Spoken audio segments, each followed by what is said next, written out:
ये कहानी है किसान और उसके बैलों की।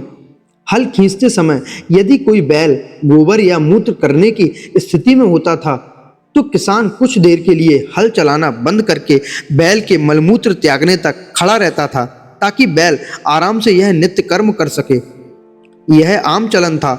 हमने ईश्वर वैदिक यह सारी बातें बचपन में स्वयं अपनी आंखों से देखी हुई हैं।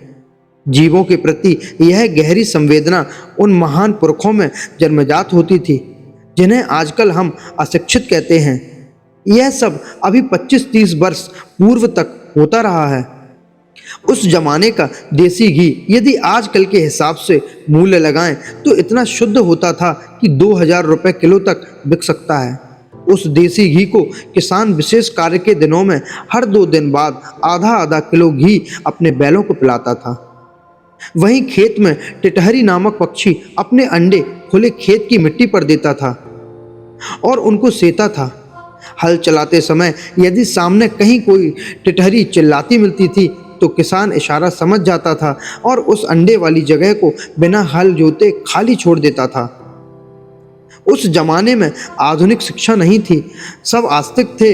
दोपहर को किसान के जब आराम करने का समय होता था, तो सबसे पहले बैलों को पानी पिलाकर चारा डालता और फिर खुद भोजन करता था। यह एक सामान्य नियम था। बैल जब बूढ़ा हो जाता था, तो उसे कसाईयों को बेचना शर्मनाक सामाजिक अपराध की श्रेणी में आता था।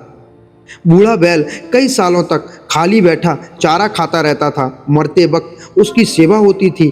उस जमाने के तथाकथित अशिक्षित किसान का मानवीय तर्क था कि इतने सालों तक इसकी माँ का दूध पिया है और इसकी कमाई खाई है, अब बुढ़ापे में इसे छोड़ कैसे दें, कैसे कसाईयों को दे दें काट खाने के लिए। जब बैल मर जाता था, तो किसान फपक फपक कर रोता था और उन भरी दोपहरियों को याद करता था जब उसका यह वफादार मित्र हर कष्ट में उसके साथ होता था। माता पिता को रोता देख किसान के बच्चे भी अपने बुढ़े बैल की मौत पर रोने लगते थे। पूरे जीवन काल तक बैल अपने स्वामी किसान की मूक भाषा को समझता था कि वह क्या कहना चाह रहा है।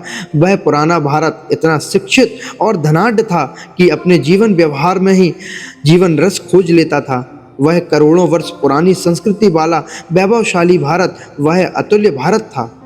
आजकल हर इंसान दुखी और तनावग्रस्त है, क्योंकि वो अपनी संस्कृति और संस्कारों को भूलकर स्वार्थ में लिप्त हो चुका है।